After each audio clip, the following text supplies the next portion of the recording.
The stagecoach didn't so much stop as surrender. It shuddered to a halt at the edge of Ash Hollow, the way an old horse finally gives out mid-stride. Not a clean stop, not a dignified one, but the kind that rattled every bone inside and knocked a woman's hat clean sideways across her face.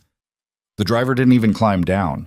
He just hauled Marion Vale's trunk off the roof with one arm, let it drop into the dust with a sound like a body hitting the floor, and then looked out toward the flat, colorless stretch of land ahead of them, like he was already calculating how fast he could turn the horses around.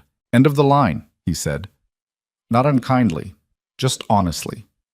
Marion straightened her hat with 2 fingers, stepped down from the coach onto ground that felt like it hadn't seen rain in 6 months, and looked around. Ash Hollow. She had heard the name exactly once, in a letter written in someone else's handwriting, because the man she was now legally married to apparently had a neighbor's boy write his correspondence for him. The letter had been 5 lines long. It told her the ranch was west of the settlement, that there were sons, 6 of them, and that she should come prepared to work.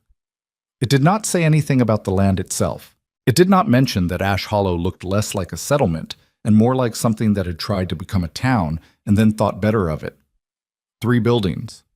A livery that leaned hard to the left, a general store with a cracked window patched over with brown paper, and a saloon that, even at midday, had its curtains drawn like it was ashamed of itself. The wind moved through it all in one long, unbroken sigh. Marion stood with her trunk at her feet and the iron key in her coat pocket. A key that had arrived with the letter, no explanation attached. And she did what she had trained herself to do in moments of doubt. She looked for something useful. What she found was a mule tied to the post outside the general store, saddled and clearly waiting. And beside the mule, a boy of maybe 16 sitting on an upturned crate, whittling at a stick with a knife that was too big for his hands. She picked up one end of her trunk and dragged it. The boy looked up. He had a narrow face, dark eyes set wide apart, and the particular expression of someone who had been sent somewhere they didn't want to be. "You're the woman," he said. Not a question. "I'm Marion Vale," she said. "And you are?" He stared at her for a moment, like the question surprised him. "Caleb. I'm the second one." She waited. "Second oldest," he said, as if she should have understood that immediately. "Pa sent me. Said to bring the mule for your things." That was considerate of him. Caleb looked at the trunk, looked at the mule, and did not move from his crate. "It's just a mule." Marion looked at the mule, looked at the trunk, and did not wait for him. She got her hands under the leather strap and started lifting. For a woman who hadn't eaten since the morning before, she managed it with less ceremony than Caleb expected because he stood up fast and took the other end without being asked. They loaded it in silence, not comfortable silence, the kind of silence that happens when 2 people are deciding what they think of each other and neither wants to go first. He gave her a leg up onto the mule. She didn't thank him. She nodded. He understood the difference. Well, the ride to the Mercer Ranch took 40 minutes on flat land that offered nothing to look at except the occasional juniper tree standing alone in the scrub like it had been left there and forgotten. The sky was enormous and pale and gave the impression of pressing down rather than opening up. Marion kept her eyes on the ground ahead and cataloged what she knew. Gideon Mercer, widower, 6 sons, cattle rancher. His wife had been dead for, the letter hadn't said how long exactly. Long enough that the household had apparently stopped functioning. That was the phrase his neighbor had used when Marion had written back asking for more information before she made her decision. The household has stopped functioning. 3 words that covered 1,000 different kinds of ruin. She had made her decision in a single afternoon. She had sat at the kitchen table of her sister's house in Danforth, Ohio, looked at the letter, looked at the key, and made a list in her head. Not of reasons to go, but of things she would be leaving behind. The list had been short, and the things on it had not been worth staying for. She was 31 years old. She had managed a boarding house for 4 years before it closed. She knew how to feed a crowd, stretch a dollar, fix a hem, and hold her tongue when it mattered. She did not know Gideon Mercer, but she knew what a family in trouble looked like, and the letter, all 5 sparse lines of it, had the particular tone of a man who had stopped knowing how to ask for help. She had packed 1 trunk. She had not cried.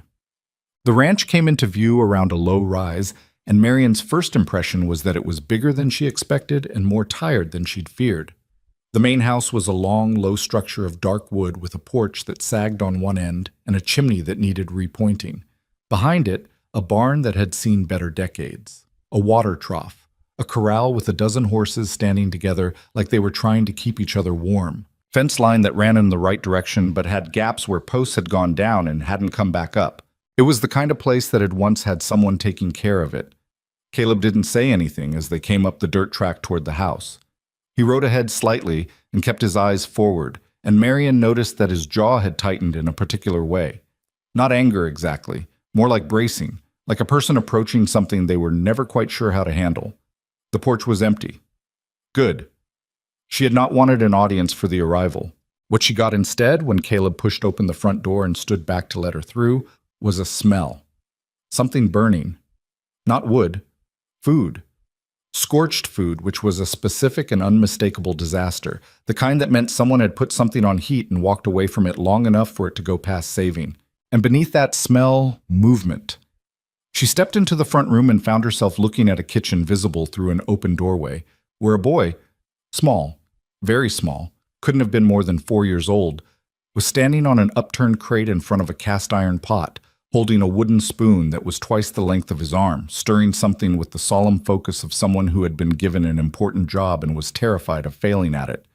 The pot was smoking. The boy did not look up. "How long has that been on?" Marion asked. Caleb had the grace to look slightly ashamed. "Since noon." It was nearly 5 in the afternoon. She crossed to the kitchen in 4 steps, moved the boy gently to one side. He startled and looked up at her with enormous brown eyes. Not afraid exactly, just uncertain, the way very young children look when an unfamiliar adult enters their space. And she took the pot off the heat. The contents were beyond saving. Beans, she thought, originally. Now something closer to charcoal and salt. "What's your name?" she asked the small boy. He blinked at her. He had a smear of something, flour, maybe, across his left cheek, and his shirt was on backwards. "Samuel," he said finally, "but everyone calls me Sam." "Sam," she said. "When did you eat last?" He thought about it with the seriousness only small children apply to questions like that. "Breakfast," he said. But breakfast was only bread. Marion set the ruined pot in the wash basin and turned to look at the kitchen properly. It was not a disaster, not in the way some kitchens get. It was more like a room that had been abandoned mid-thought. Half-empty sacks of flour and cornmeal, a string of dried peppers, potatoes in a basket, 3 of them soft, but the rest still good. A side of salt pork hanging from the ceiling beam, onions, a partial wheel of hard yellow cheese. It wasn't much, but it was something. She took off her coat. She hung it on the peg by the kitchen door. She pushed up her sleeves. "Sit down somewhere you're not in my way," she told Sam, "and stay out of trouble." Sam climbed off the crate, walked to the corner of the kitchen, and sat down on the floor with his back against the wall.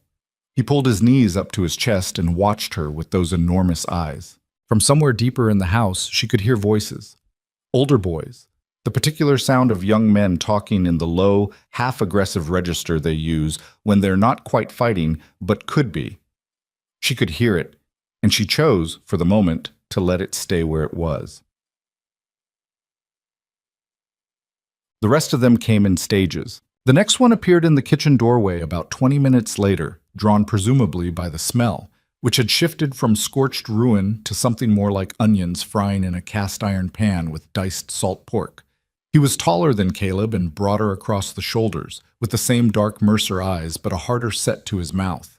He looked at Marion standing at the stove, looked at Sam sitting in the corner, and looked back at Marion like he was trying to determine the most efficient way to address the situation.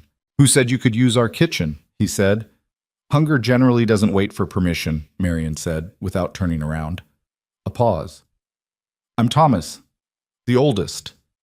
"Marion Vale." She adjusted the heat under the pan. "Supper will be ready in about an hour. If you want to make yourself useful, there's water that needs hauling." Thomas didn't move for a moment. She could feel him deciding whether to be offended or practical. Practical one, apparently, because she heard him move away from the door. Whether he went for the water or just walked off to report back to his brothers, she didn't know and didn't ask. The next hour brought the others in ones and twos. They didn't introduce themselves. They stood in doorways and looked at her from the edges of rooms, the way stray cats approach something unfamiliar. She cataloged them by process of elimination. There were 6 in total, which she'd known from the letter. Thomas was the eldest, clearly maybe 19 or 20. Caleb was second, 16. Then a pair that seemed close enough in age to be almost twins. She'd learn later that they were 14 and 13, Eli and Jonah, and they moved together and spoke to each other in short, unintelligible bursts, and regarded Marion with matching expressions of deep suspicion. A boy of about 9 sat alone at the edge of the front room, doing something with a length of rope, practicing knots with methodical focus that suggested he was either trying to ignore what was happening or simply had very good powers of concentration. That was Henry. And then Sam, who had not moved from the kitchen floor and had, at some point, fallen asleep against the wall with his mouth slightly open. None of them spoke to her unless she spoke first. None of them offered to help, exactly, though Thomas did eventually haul the water without comment, and Eli, or possibly Jonah, appeared at her elbow at one point, peered into the pot of beans she'd set to soak, and asked what she was making. "Bean and pork stew," she said, "with cornbread." He stared at the pot. "Mama used to make that," he said, and then walked away before she could respond. She kept her face forward and adjusted the heat. The cornbread went into the Dutch oven at 6. The stew had been going slow for the better part of 2 hours by then, the beans coming around. The pork soft enough to fall apart when she pressed it with a spoon. She'd found a half-dozen dried chilies in the back of a shelf and added 2 of them. Not enough to be aggressive, just enough to give it depth. She'd found salt that was almost gone and rationed it carefully. She found a crock of lard and used it sparingly because she didn't know when more was coming. She had not asked anyone to set the table. She had set it herself, found the plates stacked behind a cabinet door, mismatched, chipped, 6 in one pattern and 2 in another, and laid them out for 8. 7 boys and her. Gideon Mercer had not returned from the range. She had not asked about him. Not yet. At some point, the kitchen had filled up. Not because anyone had been invited in, but because the smell had done what smell always does. Moved through walls and around corners and found the people who were hungry, which was all of them. Thomas stood against the far wall with his arms crossed. Caleb sat in a chair that he'd turned backwards and straddled. Eli and Jonah were at the table already, though they'd sat as far from each other as possible, which was a mystery she'd solve some other time. Henry had climbed onto a chair and had his rope still in his hands, working the same knot over and over. Sam had woken up and relocated himself to directly behind Marion's left knee, which was an inconvenient place to stand, but she let it go. "Table," she said, once. Not loud, just clear. They moved. Not all at once, not smoothly, not without some friction. Eli and Jonah both reached for the same chair. There was a brief contest of elbows. Thomas told them both to quit it in a voice that suggested he'd said it 10,000 times. But they moved. She lifted the Dutch oven, set the cornbread on the table wrapped in a cloth. She ladled stew into each bowl herself because the ladle only had one handle, and it was hot, and she didn't need anyone burning themselves tonight. She sat. Sam appeared beside her elbow. She moved her chair to make room for his. He had no chair. She looked around, spotted a 3-legged stool near the hearth, and Caleb got up without being asked and brought it over and set it down next to her. She nodded. He sat back down. For a moment, no one moved. 6 boys and a woman who was technically their stepmother and was about as familiar to them as the far side of the moon, all sitting around the same table with a meal between them that none of them had made, and all of them were hungry for. Thomas picked up his spoon first, looked at the stew, looked across the table at nothing in particular. "We wait for Pa," he said. "Then we wait," Marion said. So they waited. And to her credit, and she would think of this later, in the dark, as one of the things that had possibly saved the evening, she did not fill the silence with talk. She just sat, the same way she'd learned to sit with difficult things over the years, not running at them, not running from them, just there. Gideon Mercer came home at 7:10. She heard the horse first, then boots on the porch steps, then the door, which stuck in the frame and required a shoulder. She noted that, filed it away. The particular silence of a person who was tired down in their bones had a sound too, she had learned. A heaviness in the footsteps. A pause before entering a room, as if stealing. He appeared in the kitchen doorway and stopped. He was taller than she'd imagined, though she hadn't imagined much. Wide through the shoulders in a way that suggested 20 years of heavy work rather than any particular advantage of birth. Dark hair gone gray at the temples, and shorter on top than it had probably once been. A face that had been weathered and then weathered again. Not lined like a man who smiled a lot, but not cruel either. Just used. The face of someone who had been asked to carry something heavy for a long time and had done it without setting it down. He looked at his sons, seated. He looked at the table, the food, the set places, the cornbread already half consumed by Jonah, who had apparently not been able to wait any longer and was eating with his eyes down like he was hoping no one would notice. He looked at Marion. She did not stand up. She had thought about it and decided against it. Standing up would have made it a greeting between strangers. She was already seated at his table. She let that be its own statement. "You made it," he said. His voice was low, rougher than she'd expected, like it didn't get used much. "I did," she said. He pulled out the chair at the head of the table, the one she'd deliberately left open, and sat down. He looked at the bowl in front of him. He picked up the spoon. He tasted it. The room was very quiet. He tasted it again. He set the spoon down and looked at the table for a moment. Not at her, not at the boys, just at the grain of the wood, and something moved across his face that was hard to name. Not surprise exactly. More like recognition. Like tasting something he'd stopped expecting to taste again. "That's good," he said. Quietly. Like it cost him something to say. Nobody said anything. Then Eli, or Jonah, pushed the cornbread toward the middle of the table so Gideon could reach it. And at the far end of the table, Thomas, who had not said a word since Gideon came in, reached over and without looking at Marion, without ceremony or explanation, pushed the empty chair beside him away from the table slightly. Making room. It was not a welcome. Not exactly. It was something smaller and more complicated than that. But it was something. Marion reached for her own spoon and ate her supper. Outside, the wind moved through Ash Hollow in that same long, unbroken sigh. But inside, for the first time in what the house seemed like a very long time, the sound of people eating together filled the space from wall to wall. Sam leaned against her arm. She let him. The dishes didn't wash themselves. Marion had half expected, not hoped, just half expected, in the way you expect things when you don't know people yet, that someone might offer, that the meal having gone reasonably well might translate into some small gesture of cooperation.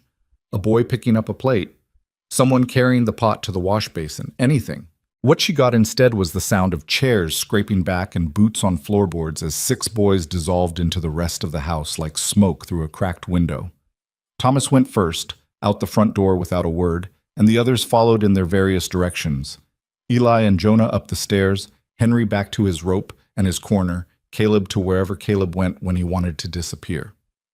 Sam, who had eaten half a bowl of stew and fallen asleep against Marion's arm, somewhere between the second and third helping of cornbread, had to be carried. She'd looked around for someone to do it. Nobody was left. She carried him herself. He was heavier than he looked, the way sleeping children always are. And she didn't know which room was his. She stood in the hallway at the bottom of the stairs with Sam's head on her shoulder and looked up into the dark of the upper floor. "Second door," said a voice. She turned.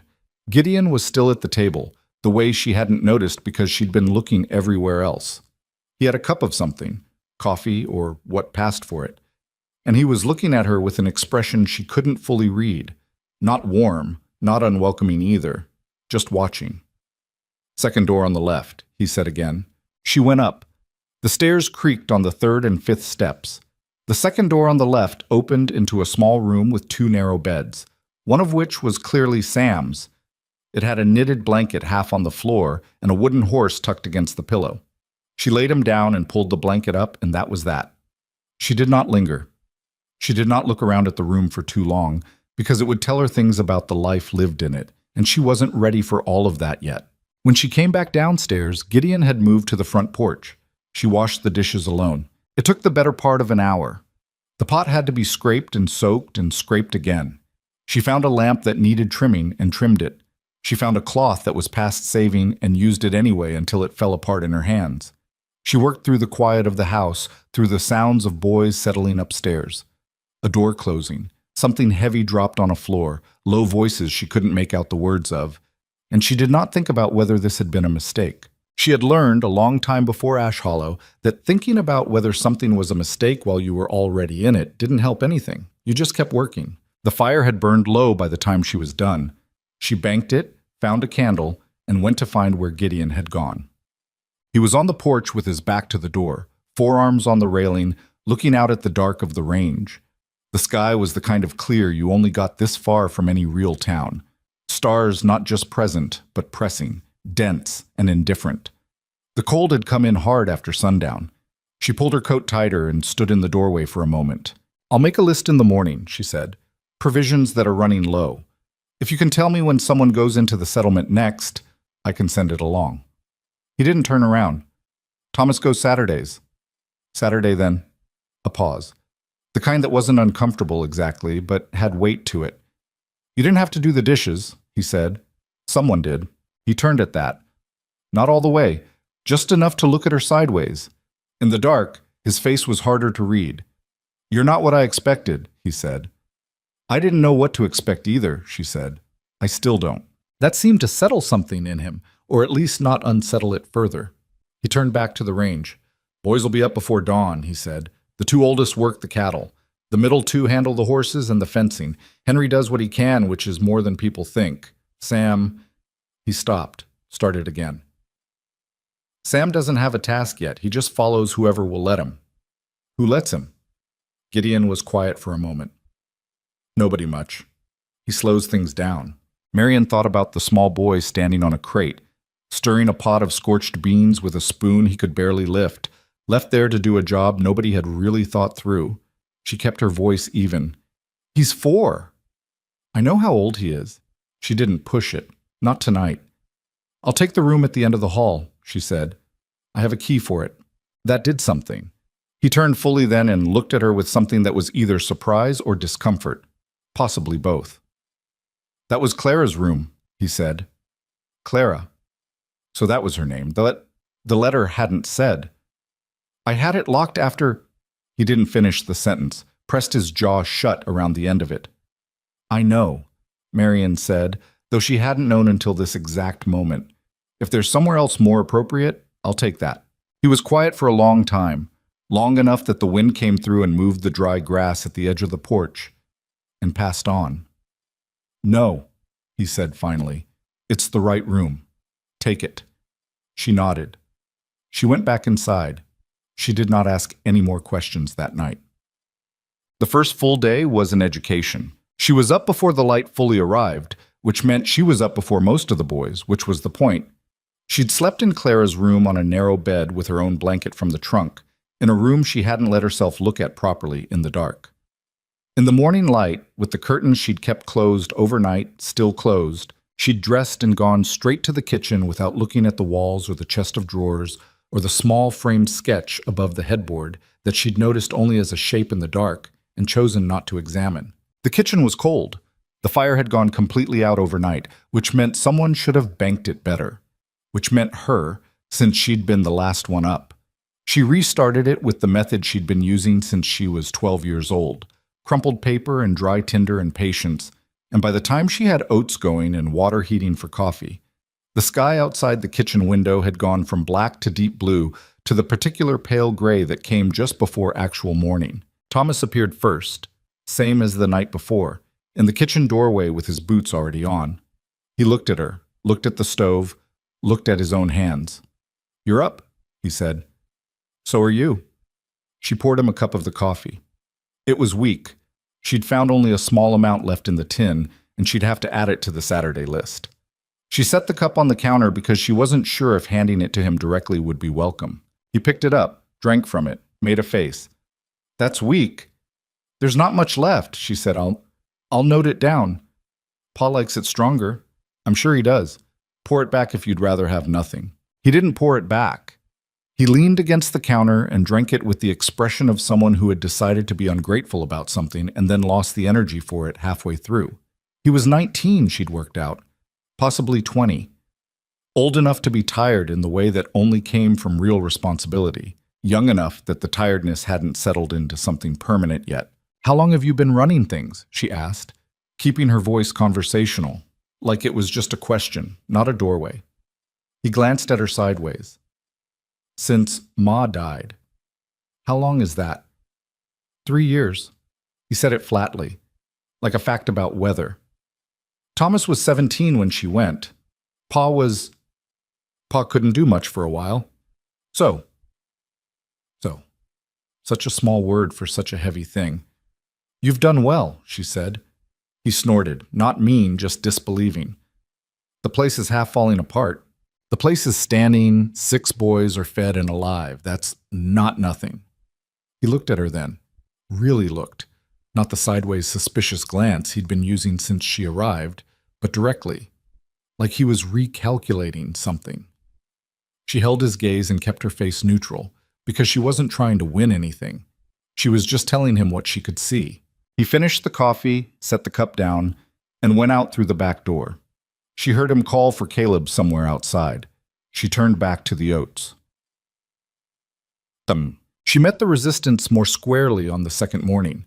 It came from Eli, who was 14 and the sharper-tongued of the 2 middle boys. She had been on the ranch a full day and change, which was apparently long enough for the novelty of edible food to wear thin and for the underlying question to surface. What exactly does she think she's doing here? She was reorganizing the kitchen shelves, not dramatically, just functionally, moving things to places where they could be found again without a 20-minute search.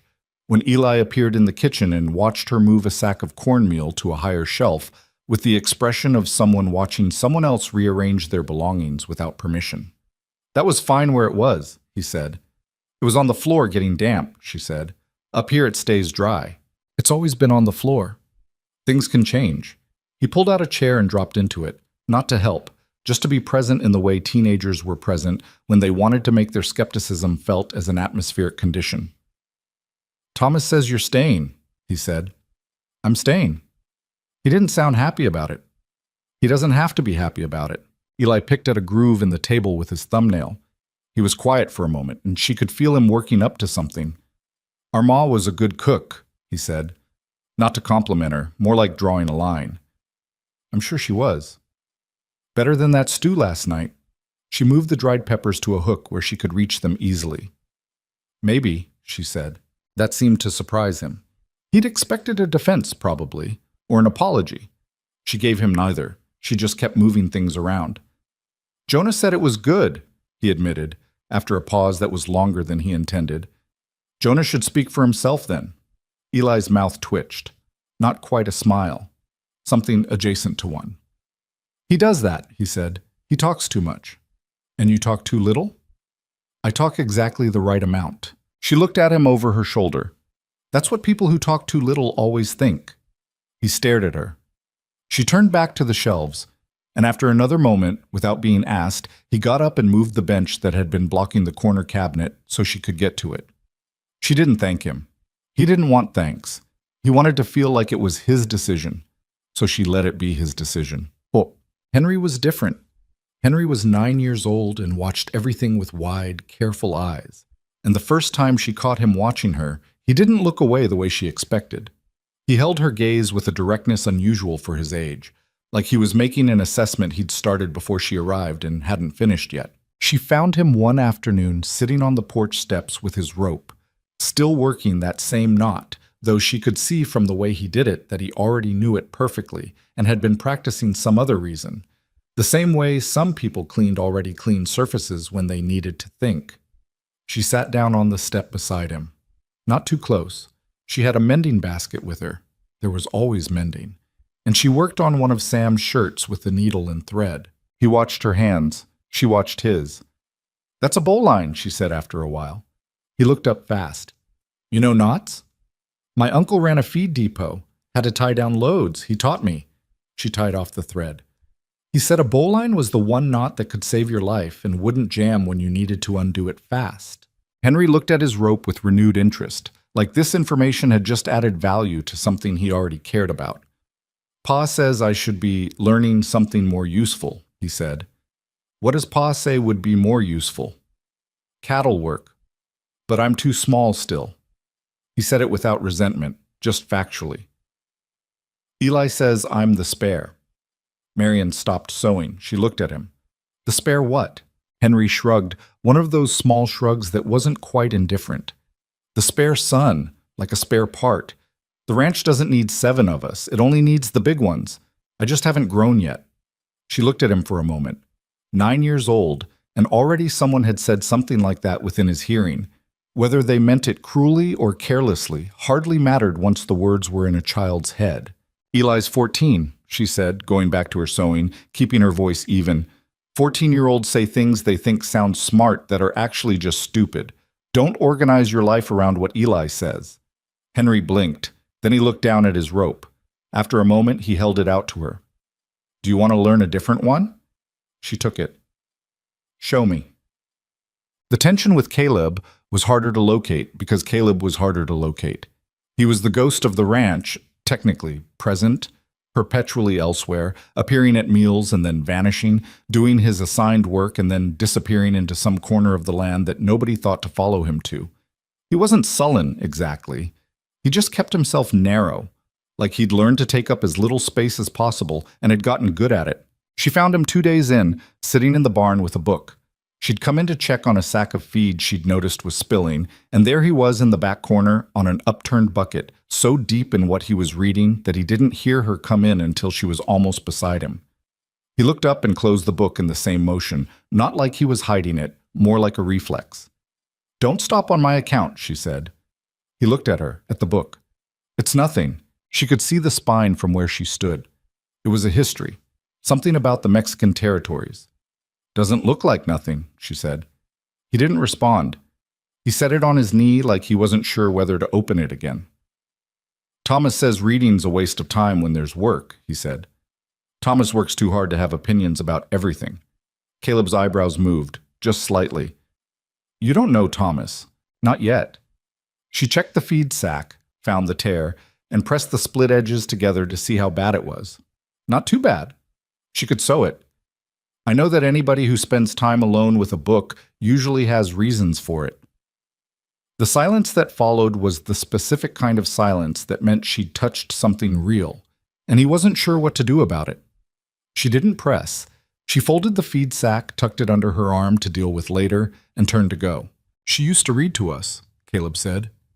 Behind her, low enough that she almost didn't catch it. Ma did, in the evenings. She stopped. She didn't turn around. She understood in that moment that turning around would make it too much, would turn a confession into a conversation he hadn't decided to have. That's a good thing to remember, she said, to the barn door in front of her. She heard him open the book again.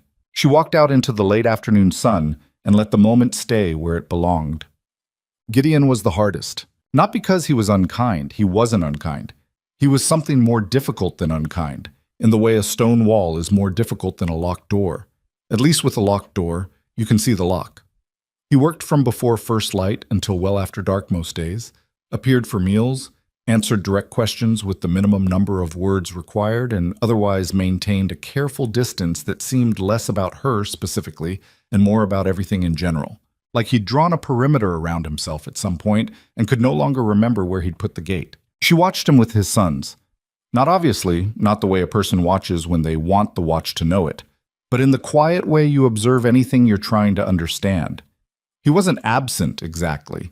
He checked in on the work, gave Thomas and Caleb instructions each morning, corrected Eli once about the way he was handling a fence post. With Henry, he was gruff in a way she suspected he thought was brisk and useful. With Sam, he was complicated. She could see it. The way he looked at the small boy sometimes, this mixture of love and something like pain that he'd buried so deep he probably didn't know it still showed. On the third night, she was up late. She'd found a broken hinge on the back door that kept the door from closing properly, and she was trying to fix it herself with a screwdriver she'd found in the bottom of a kitchen drawer. And Gideon came in from the porch and found her on her knees by the door. He stopped. The hinge is cracked, she said, not looking up. The top one. I can brace it, but it needs replacing properly. I'll deal with it. I'm already here. He stood there a moment, and she could feel him weighing something. Then he went to the shed off the back of the house and came back with a spare hinge. He didn't tell her to move. He just crouched down beside her, and they fixed the hinge together in the pool of lamplight from the kitchen, him doing the heavier part with the screws, her holding the door in position so it lined up straight. Neither of them said much. At one point, their hands touched on the door frame when she adjusted her grip, and he pulled his away without comment, and she pretended not to notice. When it was done, he stood. She stood. He tested the door twice, and it closed cleanly. "Thank you," he said, quietly. "You'd have gotten to it," she said. "Maybe," he said. "Probably not soon." It wasn't much, but it was honest, and she appreciated honest more than she appreciated anything smooth. She picked up the lamp. "Sleep well?" she said. She went down the hall to Clara's room and closed the door, and sat on the edge of the bed in the dark for a while. She had been in this house 3 days. She had slept in another woman's room, cooked from another woman's kitchen, carefully navigated 6 sons who had loved another woman and lost her, and still carried the shape of that loss in everything they did. The oldest one running himself down trying to fill a role too big for him. The second one hiding in books. 2 middle ones who fought with each other because fighting was easier than feeling. A 9-year-old who'd been told he was a spare part. A 4-year-old standing on a crate stirring scorched beans because no one had thought to tell him that wasn't his job. And a man on the other side of the house who had presumably once been something other than this quiet, controlled, perimeter-drawing version of himself, and who had spent 3 years becoming very good at surviving without letting anything in. She was not going to fix any of this quickly. She had known that before she came, and she knew it more clearly now. She lay down on the bed, still in her clothes, and looked at the ceiling in the dark. Outside, the wind moved through Ash Hollow. Inside, the back door held against it. It was, she thought, a start.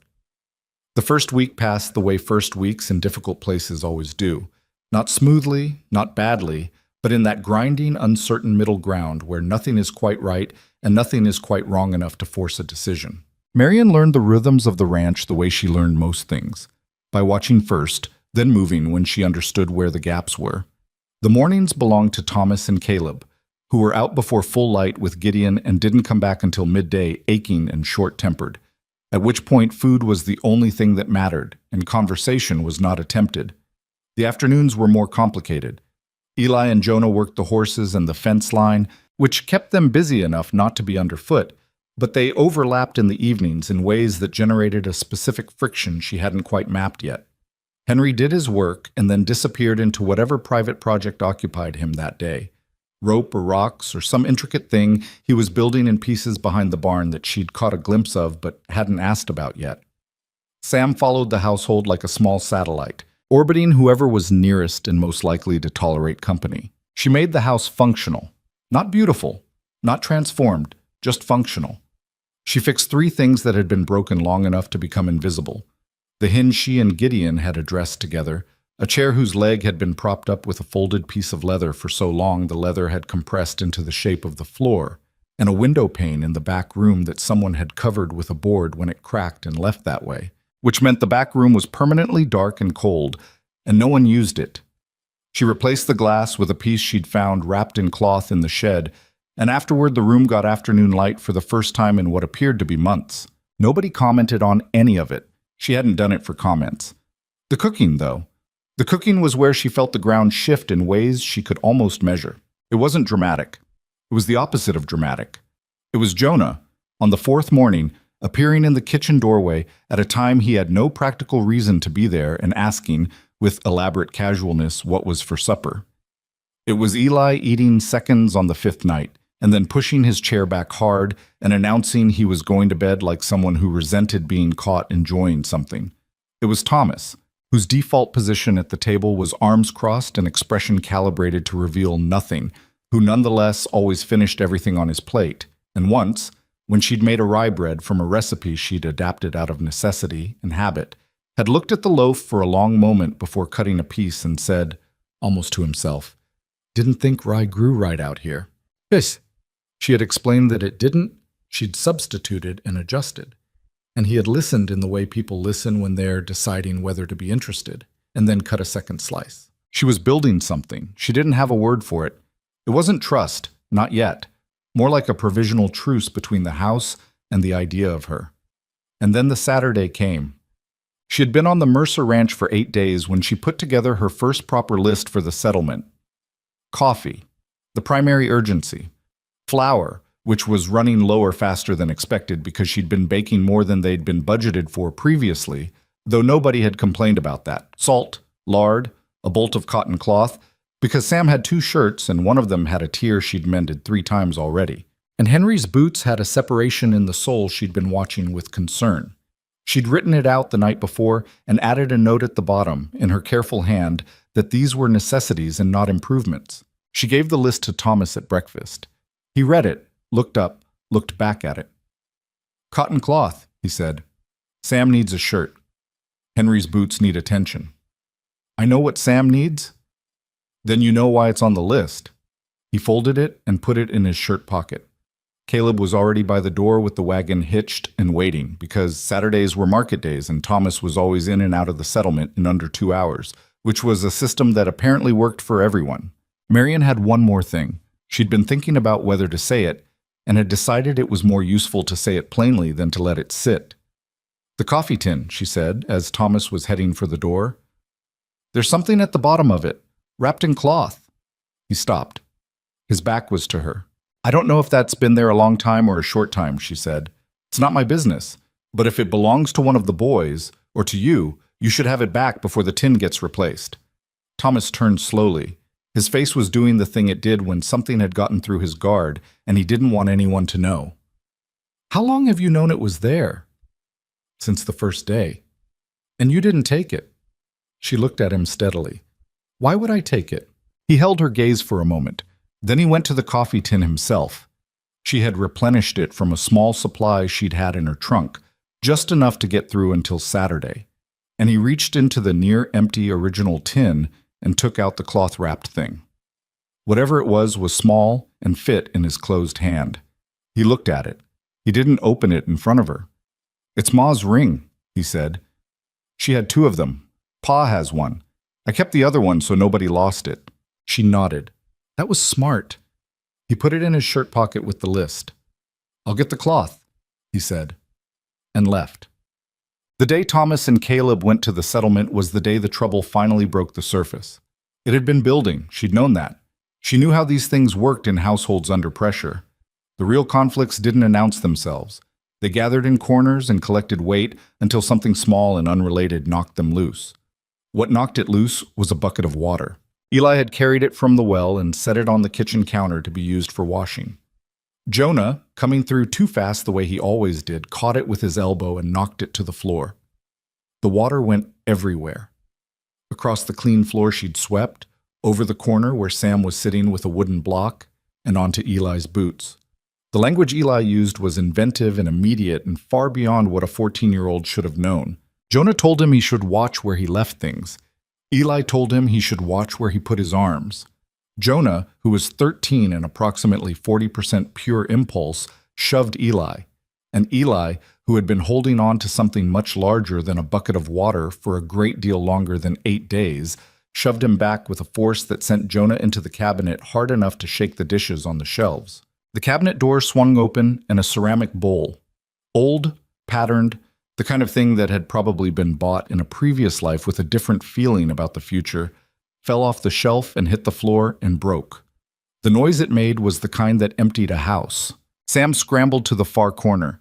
Henry appeared in the doorway from the hall, took one look, and pressed himself to the wall.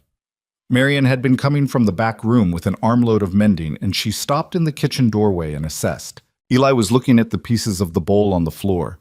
His chest was heaving. His jaw was tight.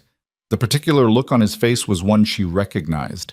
Not guilt exactly, but the sick weight of having broken something that couldn't be unbroken, something that wasn't really about the bowl. Jonah was pressed against the cabinet, holding his shoulder. He wasn't crying. He was too angry to cry, which in a 13-year-old meant tears were about 30 seconds from arriving whether he wanted them or not. She set the mending down. She walked into the kitchen. She crouched down and started picking up the pieces of the bowl. Nobody moved for a moment. "Henry," she said, without looking up, "there's a dustpan on the peg by the back door." Henry retrieved it. She held it while he swept the small fragments into it. She was aware of Eli standing a few feet away, vibrating with something he didn't have words for. "It was Ma's," Eli said. His voice came out strange, flat and raw at the same time. That bowl was hers. She looked up at him from where she was crouching. His eyes were bright, and he looked furious and very young. "I know," she said. "You don't know anything." Not aggressive, almost helpless. "You're right," she said. "I don't know your mother. I don't know what things were like before. I know that bowl mattered, and it's broken, and that's not nothing." Jonah's jaw was trembling. "It was an accident," he said to Eli, not to her. The apology was awkward and unformed, the way apologies were when they came from a person who was still more angry than sorry. "I know it was an accident," Eli said. But knowing a thing and feeling a thing were not the same, and Eli walked out the back door and let it close behind him, and Marian let him go. She stood up with the dustpan and looked at Jonah. His eyes were wet and he was staring at the door. "He's not really angry at you," she said. "I know," Jonah said. He wiped his eye with the back of his hand in one fast motion, like he wanted to deny it had happened. "He's never just angry at the thing that's actually there." She looked at this 13-year-old boy who had just said something startlingly perceptive and who had no idea he'd said it. "You understand him pretty well," she said. Jonah shrugged. "We share a room. It's hard not to." She carried the broken bowl pieces outside and put them in the ash pile, which felt like a better end than the rubbish. Then she went and found Eli sitting on the fence rail at the far edge of the corral, looking at nothing, doing the specific nothing of someone who needed to be left alone but not too alone. She stood at the fence rail beside him, not touching it, just present. After a while, he said, "She used to keep dried lavender in that bowl, from back east, before they came out here. She brought seeds with her." He was picking at the wood grain on the rail. "Nobody grows lavender out here." "I know," she said. "You keep saying that." Not accusatory, just noting it. "Because I do know that things matter, even things that seem small." She looked out at the range, which was the same pale, hard-scrabble distance it always was. "I'm not trying to replace anything. I want you to know that." He was quiet. "I'm not her," Marian said. "I'm not trying to be. I'm just a person who is going to be living in your house and trying not to make things worse." Eli looked at his hands on the rail. "Thomas says you're doing all right," he said, eventually, in a voice that made it clear this was a significant concession. "Thomas has been doing an impossible job for 3 years," she said. "His opinion means something." "He doesn't think so." "I know." This time, Eli actually made a sound that was adjacent to a laugh. Just barely, gone as soon as it arrived. "You gonna fix everything?" he asked. Skeptical, genuine. "No," she said, "but I can fix supper, that's something." He looked at her sideways for a long moment. Then he got off the fence rail and walked back toward the barn, and he didn't slam anything on the way, which she counted. Corset. The crisis arrived on a Thursday, in the middle of the second week, from a direction she hadn't anticipated. She had gone to the settlement herself. She needed to see the store, see what was available and at what price, get a sense of what the household's relationship was with credit and account. Thomas had not offered to take her, and she hadn't asked him. She'd simply hitched the mule herself on a morning when Gideon had taken the older boys with him to move cattle north, and the younger boys were occupied, and she'd gone alone. The store was run by a man named Aldous, who was 50 and had the particular face of someone who had seen enough of life to have stopped expecting surprises and had been wrong about that enough times not to be smug about it. He looked at her over the counter when she came in, and she saw the recognition move across his face. The new Mercer wife. People would have talked about her. That was simply how small settlements worked. "Mrs. Mercer," he said, testing it. "Marian Vale," she said, because she hadn't settled on what she was yet. "I'm here to go over the account." He looked at her. He looked at something under his counter. Then he said carefully, "The Mercer account." "Yes." He pulled out the ledger and put it on the counter between them. She looked at the balance at the bottom of the page. She had been prepared for it to not be good. She had not been quite prepared for how not good it was. 3 years of a household buying on credit and paying it down in slow, irregular installments when cattle sold, which, she gathered from the figures, hadn't been often enough. She stood at Aldis's counter and looked at the number and did the calculation she'd been doing in the back of her mind since she arrived. The one about what the ranch was spending versus what it was likely bringing in, and understood now why the coffee tin had been so close to empty, why the salt was rationed, why there were only 2 shirts for a 4-year-old. "Gideon knows?" she asked. "He knows," Aldis said simply. She thought about a man carrying that on top of everything else. 3 years of it. And never, not once in 8 days, saying a word to her about it. Not that she'd asked, but she hadn't known to ask. She thanked Aldis. She rode the mule back to the ranch with the account balance sitting in her chest like a stone. That evening, she made the best meal she'd made since arriving. It was not a strategy exactly. Or it was, but not a calculated one. More the instinct of a person who didn't know how to address a problem with words yet, but knew exactly how to address it with work. She used the last of a cured ham she'd been conserving. She made a proper pot of beans with the dried chilies and a crust of stale bread fried in lard until it was crisp, which she crumbled over the top. She made a potato hash with the good onions. She made a rice pudding from the small cache of sugar she'd found in the back of a shelf, thin on sugar but thick on rice, finished with a handful of dried apple that she'd been saving since her trunk, and that smelled, when they cooked, like something from a completely different world. She cooked through the afternoon. Sam sat on his stool in the corner and watched her with enormous eyes. Henry came in at some point and sat at the table without explanation, elbows on the wood, watching the kitchen fill with smell. Even Jonah, who had been maintaining a studied distance since the bucket incident, materialized in the doorway and stood there with his arms at his sides like a person who had walked somewhere without intending to. She put it all on this table at 6. 8 plates. Every seat. They came in the way they always did, in their various states of dirty and tired, and they sat down, and there was a moment, before anyone touched anything, where she felt the room do something. Just a small thing. A settling. Like a sound that had been going on so long you didn't hear it anymore. And then it stopped. Gideon sat at the head of the table. He looked at the meal laid out in front of him. He looked at it the way a person looks at something they've been a long time without and have stopped expecting. Then he looked at Marion at the far end of the table. She was watching Sam, who had climbed onto his stool and was already reaching for the bread with the concentration of someone who had priorities. "Sam," she said. "Wait." He pulled his hand back, looked at her, looked at his father. Gideon said grace, not because anyone expected it or asked, just the 3 quiet words he always said, the same ones every night, brief enough that she'd thought at first it was just a habit of breath. Then he picked up his fork. He ate the ham first, then the beans. She watched him, not obviously, from under her attention on her own plate. He put his fork down. He said nothing for a moment. The table had its sounds. The clatter of metal on ceramic, Jonah telling Eli something in a low voice, Henry's particular focused silence. Sam had gotten his bread and was eating it with the systematic dedication of someone who intended to survive winter. "Marion." She looked up. Gideon looked back at her from the other end of the table with an expression she had not seen from him before, not soft, not demonstrative. This was not a man given to demonstrations, but something had moved in it, something that had been very still for a long time.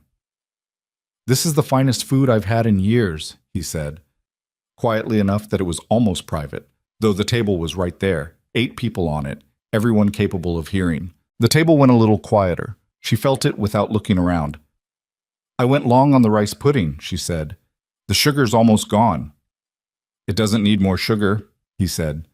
She held his gaze for a moment and then looked back at her plate. Her heart was doing something she didn't fully want to examine, something that had less to do with the compliment and more to do with a man who had learned to keep everything inside, finally letting one small thing out. It was Thomas who moved first. She caught it from the corner of her eye. He reached over and shifted the empty chair beside him, the one that had been pushed slightly too far from the table, and straightened it, made room for it. It was a small motion, barely worth noting. He didn't look at her when he did it, but Caleb saw. And Jonah saw. And Henry, who saw everything, went back to his potato hash with something that might have been a small, private smile. The meal went on. The lamp burned. Outside, the sky went from dark blue to full black, and the range settled into its nighttime quiet.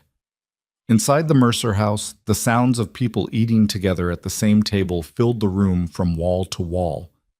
It was not peace. She knew better than to call it that, but it was the closest thing to it that had lived inside these walls in a very long time. And the chair that Thomas had straightened stayed where he'd put it, in line with all the others, like it had always been there. The rice pudding was gone by the time the table cleared, scraped clean in a way that said more than any words would have. Even Eli, who had spent the better part of 2 weeks maintaining a careful ambivalence about everything Marion cooked, had eaten his portion and then looked at the empty bowl with the expression of a person who wanted to ask for more, and had decided that wanting it was concession enough. The boys went to bed earlier than usual that night, not because anyone told them to, more the way a room empties after something significant has happened. People drifting away in ones and twos as if they need space to process what they can't quite name. Thomas went first, which set the permission for the others. Caleb followed. Eli and Jonah went upstairs together, which was not always the case, and she heard their voices through the ceiling, low, no friction in them, while she cleared the table. Henry fell asleep in his chair, genuinely, his head tipped sideways and his rope still in his hands. The knot he'd been working on pulled halfway through before sleep took him. She covered him with a blanket she found on the back of the settle and left the lamp turned very low. Sam she carried up herself. He'd made it longer than usual, buoyed by the rice pudding and the general shift in the room's atmosphere, but gravity had won eventually, and he'd been asleep against the table's edge with his cheek on his forearm for the last 20 minutes of the meal. He barely stirred when she lifted him. She put him in his bed, tucked the knitted blanket up, and set the wooden horse back where it belonged against his pillow. When she came back downstairs, Gideon was still at the table. He had a cup of coffee, proper coffee now, the good tin Thomas had brought back from Saturday, and he was looking at the table surface in front of him the way he sometimes did, like the grain of the wood had something to tell him if he waited long enough. The lamp above the table made the room feel smaller than it was. Outside, the wind had picked up. She could hear it moving against the eaves. She sat down, not at the far end, where she usually sat, but closer, 2 seats away, because the table was long and there was no reason to conduct a conversation across 8 feet of space. He looked up. "I went to see Aldous," she said. "Last week. I didn't mention it." Something moved across his face. A tightening, quick and controlled. "I know, he told me." He set down the cup. "You should have asked me before going through the account." "You're right," she said. "I should have. I wanted to understand the full picture before I said anything." "And now you understand it. Some of it." He looked at her steadily. Whatever he was feeling about this, exposed, defensive, something else, he kept it level. It was a particular skill he had, she'd noticed, the ability to keep things level long past the point where most people would have let something show. She didn't know yet whether that was strength or damage. Probably both. "The debt isn't new," he said. "I know what it is. I've been managing it." "I know you have." "Then what is it you want to say?" She thought about how to do this. She'd been thinking about it since she rode back from Aldous' store with that number sitting in her chest. She wasn't here to indict anyone. She wasn't here to offer solutions she'd invented on the back of 2 weeks' knowledge to a problem that had been building for 3 years. But she also wasn't the kind of person who could see a thing clearly and then pretend she hadn't. "I want to understand what you need," she said. "Not just the house, the ranch, the whole of it, what it takes to keep it running and what's been falling short." He was quiet for a moment. Why? The question was genuine, not hostile, just genuinely asking what she meant by need and what she intended to do with the answer. She understood that. Someone had given him 5 lines in a letter and sent a stranger to his door, and so far that stranger had washed his dishes and cooked his meals and fixed his hinge and left most of the larger questions carefully alone. He was probably waiting for the part where she told him what she actually wanted. "Because I'm here," she said, "and being here means I'm part of it now, whether that's convenient or not. And I'd rather understand the thing I'm part of than work around it in the dark." He sat with that for a moment. Then he got up and went to the desk in the corner of the front room. A roll top that was always closed. She had not gone near it, and he opened it and came back with a ledger. Not Aldous', his own. He put it on the table between them and sat back down. She opened it. She read through it without saying anything, turning pages carefully, understanding as she went. The cattle numbers, the the cost of feed through the bad winters, the price per head at the last 3 sales, and what that had netted against what the debt required. The wages he owed 2 ranch hands he'd had to let go the previous spring because there wasn't enough to pay them, which meant Thomas and Caleb were now doing the work of 4 grown men between them. The mortgage on the land itself, something she hadn't known about until now, which had 2 years left on its term at a rate that made the math difficult under any circumstances and nearly impossible under current ones. She closed the ledger. "The herd's the issue," she said. "The herd's small," he said. "Lost 20 head to the fever 2 winters ago. Before that, a bad crossing. Lost the better part of a drive in the river. I've been rebuilding, but it takes time, and we haven't had time. And the hands you let go, I can't take them back on what the cattle are bringing." He said it without apology, just fact. Thomas knows how to work cattle. Caleb's learning, but they're young, and there's only 2 of them for what should be a 4-man operation. She thought about Thomas's face at breakfast every morning, that particular exhaustion that sat too deep for a 19-year-old. "Does Thomas know the full picture?" she asked. "The mortgage, the account?" "No. He thinks he does. He thinks he knows enough." Gideon's jaw tightened slightly. "He doesn't need to be carrying that." "He's already carrying it," she said. "He just doesn't know the shape of it. That's worse, not better." Gideon looked at her. She expected resistance. What she got was a silence that felt less like refusal and more like someone who had been told something they'd suspected and weren't sure what to do with it. "He's 19, Gideon said, quietly. "I know," she said. "You were probably working a full man's job at 19. That's different." "Is it?" He didn't answer that. He picked up his coffee and drank from it and looked at the table again. The wind outside moved in a long push against the house and then died back. "Why did you come?" he said, eventually. Not the administrative version of the question. Not why did you agree to the marriage? What were your practical reasons? The real version, the one that had been sitting under the surface of these 2 weeks. She had thought about this too. Not what she would say. She hadn't prepared an answer. But the question itself, which she'd known was coming eventually. "Because something needed doing," she said. He looked up. "I was in Danforth," she said, "managing a boarding house that had been sold out from under the previous owner, which meant it was going to close, which meant I had a job for another 3 months and then nothing lined up. My sister's house has 4 people in it already and room for maybe 2. She folded her hands on the table. "I'm not telling you this so you feel sorry for me. I'm telling you so you understand that I didn't come here chasing something I wanted. And I didn't come here out of desperation either. I came because the letter said there was a family in trouble and work that needed doing, and that's something I know how to walk toward."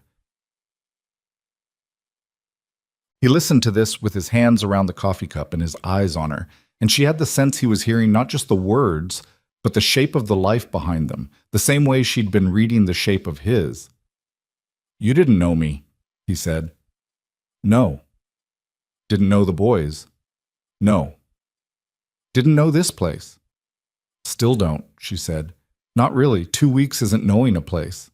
He almost smiled. Not quite. Something in the region of it. "Most people who came out here knowing what it was turned around," he said. "We're not easy. I've noticed." "Eli giving you trouble?" "Eli's grieving," she said. "There's a difference." He looked at her for a moment with something that shifted the quality of the silence between them. Like she'd said something that moved a piece he hadn't expected to move. "Claire used to say that," he said, "that grief and trouble weren't the same thing." She didn't respond right away. She let the name sit in the room where he'd put it. He'd said it, Clara, without prompting, without it being extracted from him. And she understood that was not a small thing for a man who hadn't said it in front of her once in 2 weeks. "She sounds like she knew her own mind," Marion said. "She did." He turned to the coffee cup in his hands. "She was better at this than I am. The house, the boys. She had a way of making things manageable. When she died, I thought I could keep it the same, keep everything the same." He stopped. His voice had gone to a register that was careful and controlled and cost him something. "It didn't stay the same. Things don't." "No." He looked at the middle distance. "Thomas grew up faster than he should have. The little ones, Sam doesn't remember her at all. He was 1 year old when she went. He knows her from what the boys tell him, And what the boys tell him is whatever they can stand to say on a given day, which means some days he knows more than others. Something about that was the most devastating thing she'd heard since she'd arrived. And she'd heard several devastating things. A 4-year-old with a patchwork memory of his own mother built from whatever his brothers could manage on their better days. She kept her face composed. "He put her lavender bowl in his bed," Gideon said, "after it broke. I didn't tell him. He just went and collected the piece that was whole enough to hold and put it under his pillow." He said this like he'd just found it out, though she could see from his face that he'd known for a while and had been carrying it carefully. She didn't say anything. Some things you just let land. After a while, Gideon pushed the ledger back toward her side of the table. "If you have thoughts," he said, "about the account, what's manageable and what isn't, I'll hear them." "Not tonight," she said. "Tonight I don't know enough yet, but I'll think on it." He nodded, like that was an answer he could work with. She stood up to go and then stopped. There was something she'd been turning over since she came back from Aldis's, something adjacent to the account, but not about money. "The boys," she said, "Thomas especially. When's the last time anyone asked him what he wants? Not what the ranch needs. What he wants." Gideon looked at her from the table. "I don't know," he said, honest enough that it sat in the room like something heavy. "That might be worth knowing," she said. She left him at the table with his coffee and went down the hall to Clara's room and sat on the edge of the bed in the dark and thought about a man who had been failing at something he'd been attempting alone for 3 years and had asked for help in the only way he apparently knew how. 5 lines in a letter and a key sent to a stranger. She found Thomas the next morning before anyone else was up. He was at the corral in the gray pre-dawn light, checking the rigging on his saddle, which was what he always did before a day of cattle work.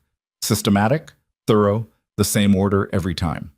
She brought him a cup of coffee, the good coffee, and stood at the rail and handed it over the fence. He took it, looked at her sideways. "You're up early." "I'm always up early." "Earlier than usual." She leaned on the rail. "I looked at your father's ledger last night. He showed me." Thomas's hand stilled on the saddle strap. Just for a moment, then he went back to checking it. "He doesn't usually show anyone that." "I know." "What did you see in it?" She told him. Not everything. The mortgage figure she left alone because that was Gideon's to share on his own terms. But the shape of it, the cattle numbers, the hand situation, the account at Aldis's and what it would take to work it down at current rates of income. She watched his face as she talked and saw him absorbing things he'd half known and things he hadn't known at all. The particular expression of someone who has been operating on incomplete information and is recalculating in real time. When she stopped, he was quiet for a long moment. "How bad?" he asked. "Bad enough that it needs attention," she said. "Not so bad that it can't be worked." "What does that mean?" "It means the ranch is salvageable if the cattle operation can grow, which means you need more hands, which you can't afford, which means you need a different approach to the cattle." He looked at her. "You know cattle work?" "I know numbers," she said. "I don't know cattle the way you do. That's why I'm talking to you." He was still, processing. She could see the particular tension in him. The 19-year-old who had been running on instinct and exhaustion and stubbornness for 3 years, being offered an actual conversation about the thing he'd been managing alone. "There's a man north of here," Thomas said slowly. "Name of Pritchard. He runs a larger operation. Last fall he mentioned he needed summer grazing, said his own land couldn't sustain the full herd in summer. I didn't say anything to Pa because—" He stopped. "Because?" "Because it would mean Pritchard's cattle on our land. Some men take that as an obligation. Pa's particular about who uses our range. But the grazing fee would cover a month's account at Aldis's, maybe 6 weeks if Pritchard's numbers are what he said." Thomas looked at his hands on the saddle. "Maybe more." "Have you talked to your father about it?" "No." "Why not?" He didn't answer immediately. She waited. Outside the corral, the sky was going from gray to pale, and the horses were moving, awake and restless the way horses got in the early morning. "Because when I bring things to Pa," Thomas said, "he listens and then he makes a face like I've added to something that's already too heavy, and I'd rather not add to it." She heard what he was really saying. 3 years of watching his father buckle under weight he wouldn't let anyone share, and Thomas managing his own contributions around it. Not because he didn't have ideas, but because he'd learned that presenting ideas to Gideon felt like adding to the burden rather than dividing it. A system that guaranteed both of them stayed isolated from the one thing that might actually help. "Tell him about Pritchard," she said. "Tonight, at supper if you can." "He might say no." "He might," she said, "but he showed me the ledger. That's not nothing. Tell him." Thomas looked at her for a long moment. The morning was coming in properly now, the light going from pale to actual, the ranch emerging from the dark in its familiar state of held together and barely. The broken fence post she'd noted in the east corner, the barn door that needed new planking on the left side, the water trough that had a slow seep at the base, all of it fixable. None of it fixed yet. "You're different than I thought you'd be," Thomas said. "What did you think I'd be?" He almost smiled, just almost. Someone who'd try to make everything nice. He said nice the way a person said a word they had a complicated history with. Ma was nice. In a real way, not a put-on way. But Pa wrote for someone to run the household. I thought he'd get someone who'd come in and... He lifted one hand and let it fall. "Rearrange things." "I rearranged the kitchen shelves." "That's different." He picked up his coffee, which had gone slightly cold while they talked, and drank it anyway. "You didn't try to make us like you." "That wouldn't have worked," she said. "No," he said. "It wouldn't have." He finished the coffee and handed the cup back and swung up into the saddle. From up there he looked older than 19, or maybe just the right age for everything he'd been asked to do.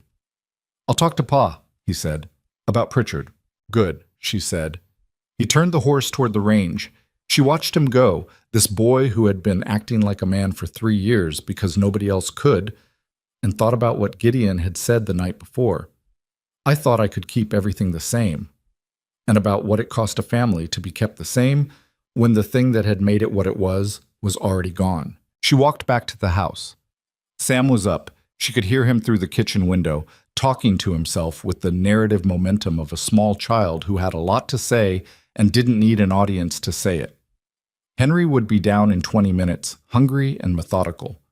Eli and Jonah would follow, one of them disagreeable about something, the other pretending not to be bothered by the first one's disagreeableness. Gideon would come in last, from wherever he'd been since before dawn, and sit at his end of the table and be there and not quite there in the way he always was, the way of a man who had learned to be present in body and keep everything else behind a wall he'd built before he understood what it would cost him.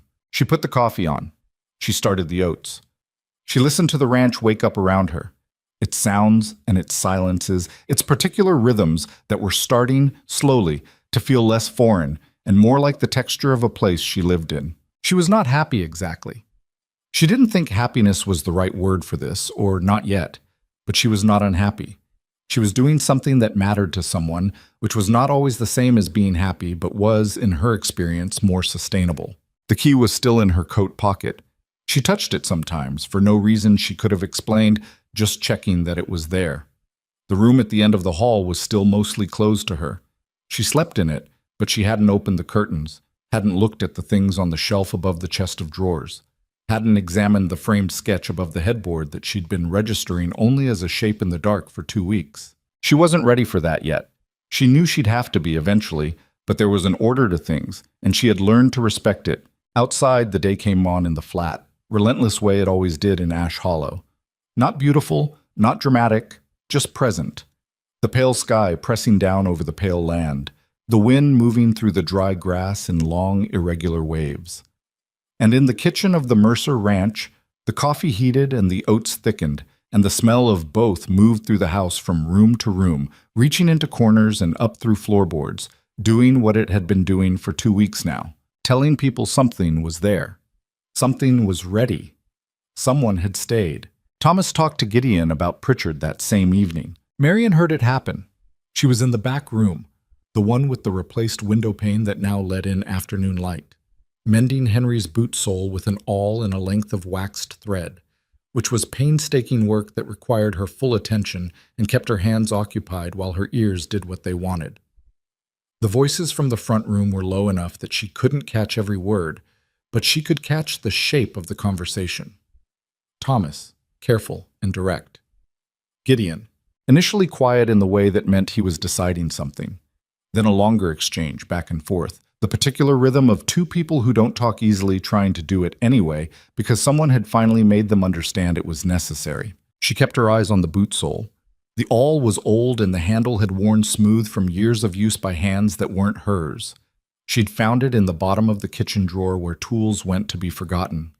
She wondered sometimes whose hands had used it before her, whether Clara had sat in this same back room doing the same work. And then she pushed the thought aside because that kind of wondering didn't do anyone any good. After about 20 minutes, the voices stopped. She heard a chair push back, then footsteps toward the desk in the corner, the roll top, the one with the ledger, and the specific sound of paper being moved around. Not searched for, just handled, like confirmation, or like a man double-checking something he'd already decided. She finished the boot and set it down and flexed her fingers. Her right hand ached from the awl. She'd been at it too long. She pressed her palm flat against her thigh for a moment and looked at the fixed window pane, at the last of the late afternoon light coming through it in that warm, amber-tinted way that she'd come to look forward to without meaning to. She came out of the back room and found Thomas in the hallway, leaning against the wall with his arms crossed and his head tipped back, looking at the ceiling in a way that was either exhaustion or relief, or possibly both occupying the same body at the same time. He looked like a man who had held his breath for a long time and was trying to remember how to stop.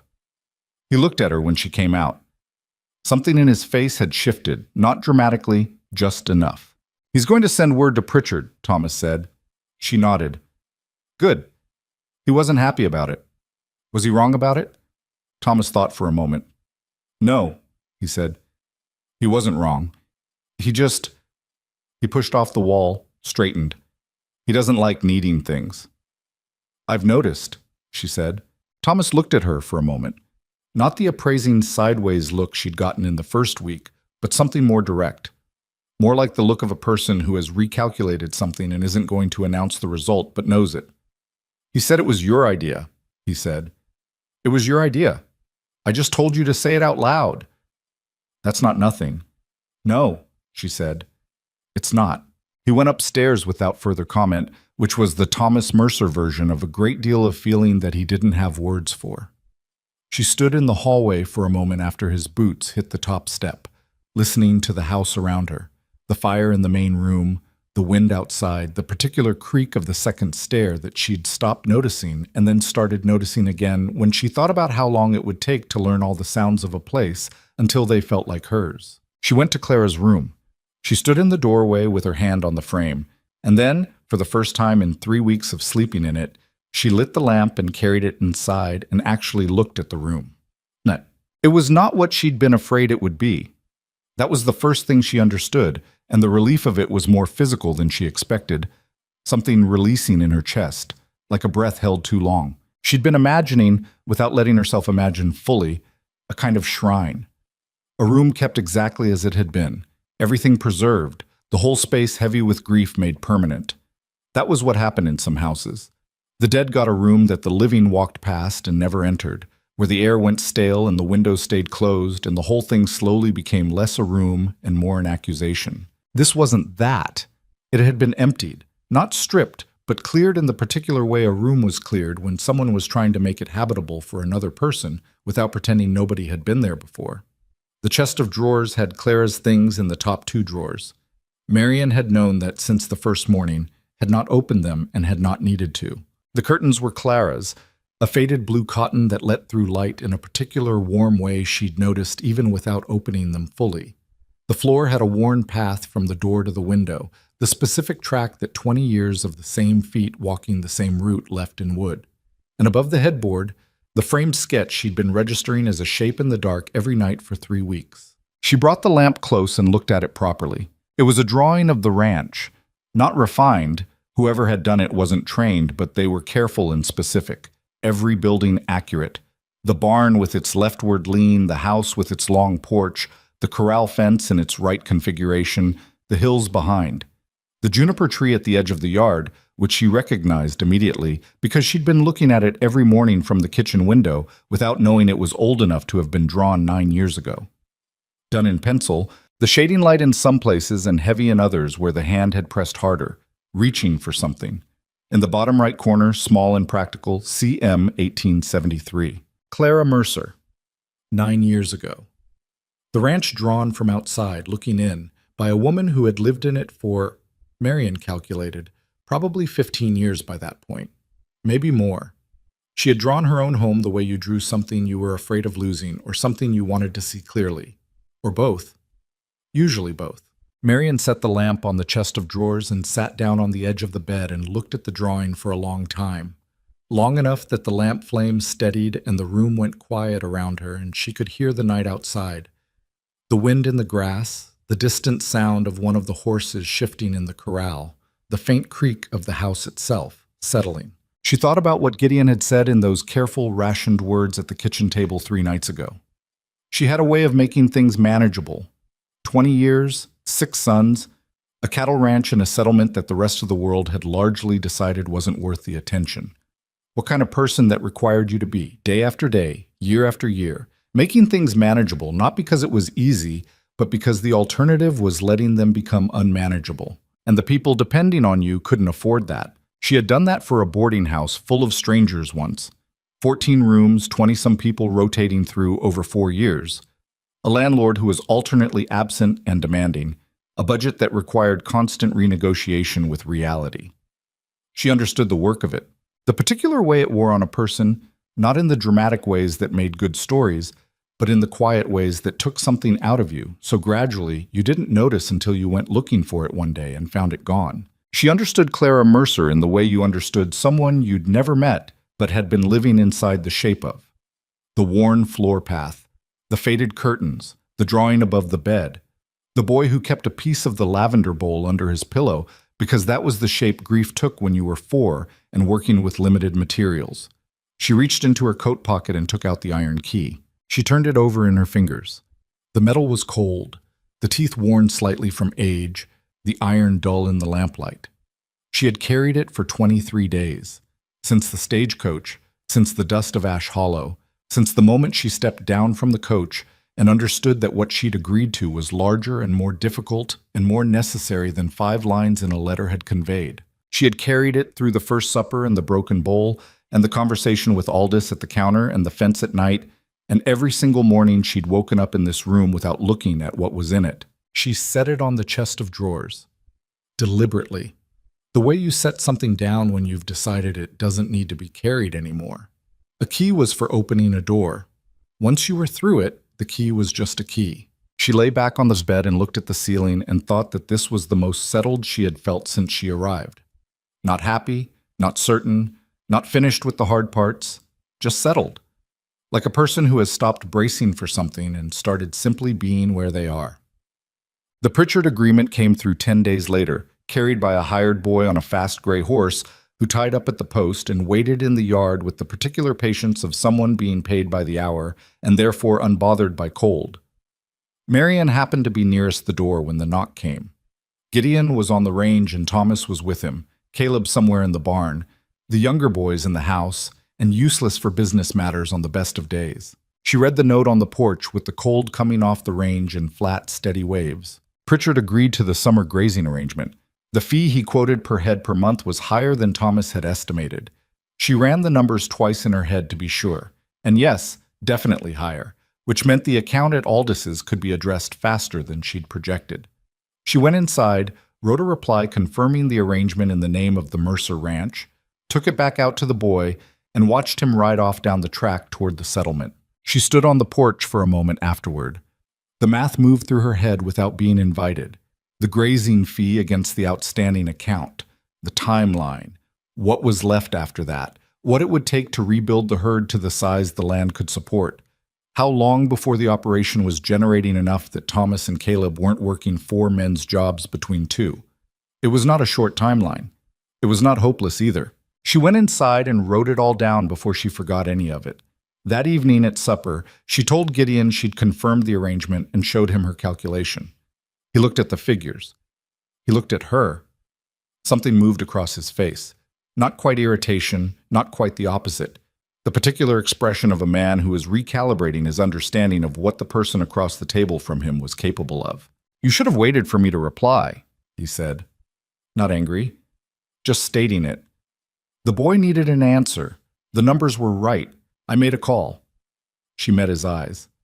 If I was wrong about the numbers, tell me and I'll account for it. He looked at the figures again. You weren't wrong, he said.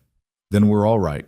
He looked at her for one more beat, and she could see him deciding something about what kind of arrangement this actually was between them, what her role was, and what its edges were, and whether he could live with those edges. She held his gaze and let him decide. I'll take your word on the math, he said, finally. In the future. It was not a small concession from a man like Gideon Mercer, and she knew it, and she acknowledged it with a nod and nothing more, because making more of it would have embarrassed him. Thomas, across the table, studied his plate with an expression of contained satisfaction that he clearly hoped nobody was noticing. Jonah noticed and looked like he wanted to say something about it. Eli put his elbow into Jonah's ribs to stop him. Sam ate his supper with the focused dedication of someone who had no interest in adult business and significant interest in whether there would be cornbread. There was cornbread. There was always cornbread now. She'd figured out the ratios that worked with the particular quality of the cornmeal that Aldous carried, and she'd written it down so she wouldn't forget. March came in hard, which she should have expected because March in this part of the territory apparently did not believe in subtlety. The cold front pushed down from the north and kept the land locked in a gray, stubborn freeze that made outdoor work miserable and kept the boys closer to the house than any of them were fully comfortable with. 6 people who were used to spreading out across a ranch suddenly contained to a house-sized space, which had its own particular friction. She had seen this coming, and she had prepared for it the way she prepared for most foreseeable problems, by creating work that could absorb people. The soap-making took 3 days and occupied the kitchen in a way that naturally drew people in. The chemistry of it interested Henry more than she'd expected. He stood at her elbow on the first morning asking questions about the lie that were genuinely good questions, the kind you got from a child who observed things carefully before speaking, and she answered all of them straight without talking down to him, which seemed to be what he required. He stirred when she let him stir. He measured when she showed him how.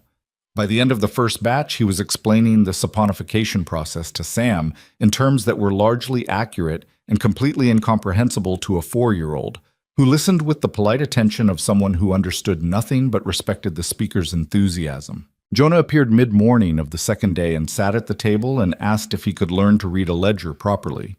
She looked at him over the soap pot. "Where's this coming from?" she asked. He shrugged with the elaborate casualness of a 13-year-old who had been thinking about something for a while and didn't want to admit it. "Thomas knows. Caleb's learning. I should probably know." "After supper," she said. "Bring the small ledger from the desk." He looked relieved in that quick way he had, the expression there and gone in a second. She turned back to the pot. She heard him take an apple from the bowl on the shelf. She kept fruit in that bowl whenever she could get it. It had become one of the quiet habits of the kitchen, the bowl being there, the bowl being stocked. And she heard him take a bite and then, under his breath, start to hum something. No recognizable tune, just a wandering, unself-conscious sound, the kind a person made when they forgot there was anyone to hear them. She let him hum. That evening after supper, she sat with him at the table for an hour, the small ledger open between them, going through what a debit was and what a credit was, and what the balance meant, and how to read the date columns, and what it meant when a number appeared in brackets. He was quicker than she'd expected, absorbing the logic of it fast, asking questions that showed he was genuinely tracking rather than just waiting for her to stop talking. By the end, he was working through entries on his own, running his finger down the column, calling out the balance. "That one's wrong," he said, pointing. She looked. He was right. An addition error from 3 months back, small but real. "Good catch," she said. He looked at the ledger with the focused pride of someone who has discovered they're better at something than they thought. "I can check the old ones," he said. "If there are more." "There might be," she said. "That would be useful." He looked up. He was trying very hard to appear merely practical about this. "I can do it tomorrow." "All right," she said. He closed the ledger carefully and went to bed, and she sat for a while at the table after he'd gone, thinking about a boy who talked too much and moved too fast and shoved his brother into a cabinet and whose grief came out sideways because he hadn't figured out any other direction for it. Thinking about that boy staying up past dark to learn how to read an account ledger because he needed to understand that he could contribute something real. That he wasn't just the 4th son in a household that couldn't afford to pay attention to the 4th son, She understood, in that moment, something she'd been working toward without being able to name it. The problem in this house had never been that there wasn't enough love.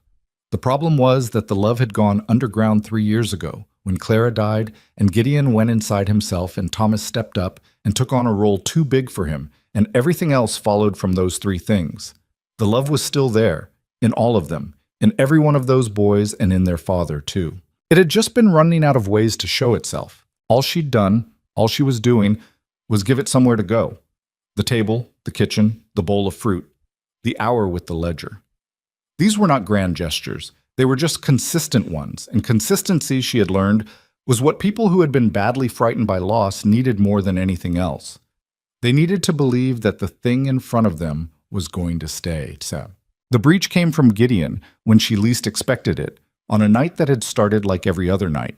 She had been closing up the kitchen, banking the fire properly, trimming the lamp, the last 20 minutes of the day that belonged to no task and therefore belonged to her.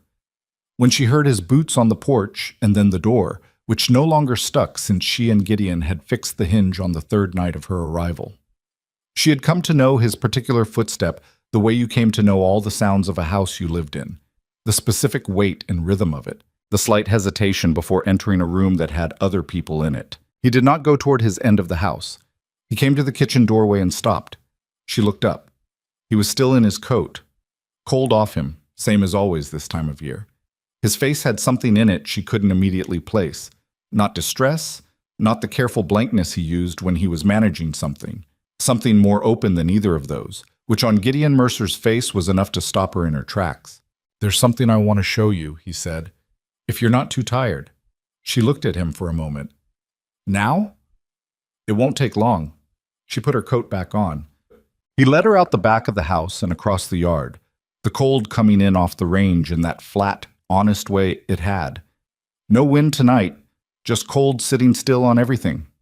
The stars were enormous. She had not fully adjusted to the sky out here, the way it asserted itself at night. All that darkness and all those stars pressing down without any competing light to diminish them. He walked around the east side of the barn to a stretch of fence line she'd walked past a dozen times without paying close attention to. He stopped at a section where 2 posts had been newly reset, the earth around them fresh and dark even in the starlight, tamped carefully, braced right. He'd replaced them himself. She could see the quality of the work. Clean, properly done, not rushed. "Henry helped," Gideon said. "Took us most of yesterday afternoon." She looked at the posts, then at him. "Henry helped you with fencing?" He asked to. Gideon's voice had something in it when he said it. Not quite pride, because pride implied showing off, and this was more private than that. It was the careful, barely handled feeling of a man who had been given something unexpected and wasn't sure yet what to do with it. "He's stronger than he looks." He worked the whole afternoon without complaining. She understood that she was not being shown a fence post. She was being shown what had happened beside a fence post. A 9-year-old boy who had been told he was the spare, the one too small to matter, who had spent a cold afternoon working beside his father, learning something real, being treated as if his presence and his effort meant something to the operation of this ranch and the people on it. "He asked me to teach him other things," Gideon said. He was looking at the posts, not at her. "I said I would." "Good," she said, and left it there, because more than that would have felt like she was assigning herself credit for something that belonged to the two of them, a father and a small boy in the cold, figuring out how to be in the same space together. They stood by the fence for a moment in the quiet. The dark was everywhere and the stars were pressing down, and there was nothing to hear except the faint movement of horses in the corral, which was a sound she had come to find oddly settling. "Marion." She looked at him. He was looking at her now. His face in the starlight was hard to read in detail, but she could see the general quality of what was in it, the way a person looked when they had decided to say something that had been forming for a long time and had finally arrived at the point where not saying it was the harder option. "I don't know how to do this well," he said. The words came out slowly, like he was finding each one separately. "Any of it, the house, the boys, the—" He stopped. His jaw tightened briefly, then released. "I didn't do it well before you came. I know that. And I'm not going to tell you I'm suddenly going to be different than I am, because I'm not a man who changes fast or shows things easily. And you've been here long enough to know that's not a temporary condition." She waited. "But I'm asking you to stay," he said. "Not because the house needs someone to run it, because—" He stopped again, and she could see him working for the rest of it, the part that was harder. "Because Thomas talked to me himself about Pritchard. Walked in and laid it out. He hasn't done that, brought me something of his own thinking in 2 years. And Henry's sleeping. Sam calls you by your name now instead of just standing next to you, which is what he does when he trusts someone. And Caleb—" He let out a breath. "Caleb came out of the barn last Tuesday and talked to me about a book. Out of nowhere, just stood there and told me what he'd been reading. We stood there for 10 minutes talking about it." Something in his voice shifted, almost imperceptibly. "He hasn't done that since before Clara died." The name in the open air, not extracted, not preceded by hesitation or apology, just said the way you said someone's name when they were real to you and you'd stopped being afraid of how real they were. She kept her voice even. "He's a reader. He just needed to believe someone wanted to know." "I always wanted to know," Gideon said. "I just didn't—" He stopped. "I stopped asking. After she went, I stopped asking them things. I thought if I kept things functioning, that was enough." "Functioning isn't enough," she said. Not unkindly, just plainly. "I know that now." He looked at the fence posts, at the fresh earth around them. "I should have known it before." She thought about telling him that grief did things to a person's judgment, that 3 years of running on survival instinct would close off any person's ability to see what wasn't in front of them. She thought about saying all of that. Then she thought about what he actually needed right now, which was not to be understood and absolved, but to be answered. "I'm not leaving, Gideon," she said. He looked at her. "I didn't come here to leave," she said. "I came because the work needed doing, and I was the person willing to do it, and those reasons haven't changed. And the boys are—" She paused. "I'm not leaving." He held her gaze for a long moment, and she could see him receiving it, the plainness of it, which was the language they both spoke best. No embellishment, no promise of more than what was there, just the bare fact of it, offered without conditions. "Okay," he said, in the way he said the word when it carried everything else. They walked back. At the back door he held it open for her, and she went through, and the warmth of the kitchen came up around her, and the fire she'd banked was still holding, and the lamp she'd trimmed was still burning, and the house was quiet in the particular way it was quiet now, which was different from the quiet it had been when she arrived, less like silence and more like rest. She opened Clara's curtains the next morning. She hadn't planned it. She just woke before light the way she always did, lay still for a moment listening to the house, and then got up and walked to the window and pulled them open. The sky was still dark at the edges, going to deep blue overhead, the land below it flat and dark, and just beginning to take its shapes back from the night. She stood with her fingertips on the cold glass. Behind her, she was aware of the drawing above the headboard, the ranch in pencil, the same view from a slightly different angle, done by a woman who had lived here and loved it and understood enough about loss to want to draw the things she was afraid of losing. She didn't turn around to look at it. She just stood at the window and looked at the actual version. The barn, the corral, the water trough, the east fence with its 2 new posts that had been set by a man and his 9-year-old son on a cold afternoon, which was a small thing that was also not a small thing. The juniper at the edge of the yard, standing exactly where it had been standing for decades, old enough to have been there when Clara drew it, old enough to have seen everything this ranch had been and lost and tried to become again. She kept her hands on the cold glass until the sky began to move from deep blue to the pale gray of approaching morning, and then she turned from the window and dressed and went to the kitchen. The letter from her sister arrived on a Saturday toward the end of March, brought back with the provisions by Thomas, who handed it to her without comment and went to deal with the horses. She read it at the kitchen table with a cup of coffee going cold beside her. Her sister wrote the way she always had, practical and warm in alternating sentences, trying to cover several different feelings in the same amount of space most people used for one. She asked how Marion was settling. She mentioned the boarding house had closed and the building had been sold to a grain merchant, which Marion had expected and felt nothing about. She hoped the family was decent. She reported that their mother had asked about her, which meant their mother had actually said something kind for once, which meant either she was getting soft in her old age or something had frightened her. Near the end, she asked if you were happy. I didn't know what to tell her. I hope you have an answer by the time this finds you. Marion set the letter on the table. Outside the kitchen window, the ranch was mid-morning and operational. She could see Caleb crossing the yard with a purpose, Henry behind him with his rope, Sam running to catch up to Henry in the lurching, top-heavy run of a 4-year-old who had not yet worked out the relationship between enthusiasm and coordination. Somewhere further out, she could hear Thomas's voice calling something to the horses. The words not clear through the window, just the sound of a young man doing work he understood with a body that had been hardened to it. Gideon would be on the range. He was always on the range by this hour. He would come back at noon, eat, go back out. That was the rhythm. She knew his rhythms now the way she knew the creak on the third stair, the way she knew what it meant when the kitchen fire burned low on one side versus the other, what it meant when the wind came from the north versus from the west. She thought about the question her mother had sent across all that distance. Is she happy? She thought about what honest meant when applied to that question. She was not the kind of happy that came from ease. She had never trusted that kind. It had always felt to her like weather, pleasant while it lasted and then gone, leaving you no different than before. She was not happy the way people were happy when things had gone according to plan, because nothing about this had gone according to any plan she'd made, because she hadn't made much of a plan. She'd gotten on a stagecoach with one trunk and an iron key and walked into someone else's difficulty, because difficulty was something she knew how to be inside of. But she had opened the curtains in Clara's room that morning and stood at the window watching the ranch wake up, and the watching had felt like something she had a right to do. Not like a guest watching, not like a stranger watching, but like a person who lived somewhere watching the place they lived.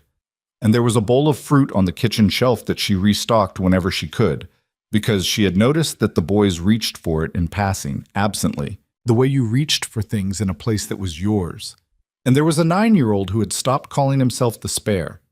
And there was a 4-year-old who pressed against her knee while she worked, and who had put the broken piece of his mother's lavender bowl under his pillow, not because he'd forgotten about Marion, but because grief and love were not a competition, even at 4 years old, even with limited materials. And there was a man who had stood at a fence in the cold and said, "I'm asking you to stay," because it was the most honest thing he knew how to say, and for whom honesty had always been worth more than anything easier.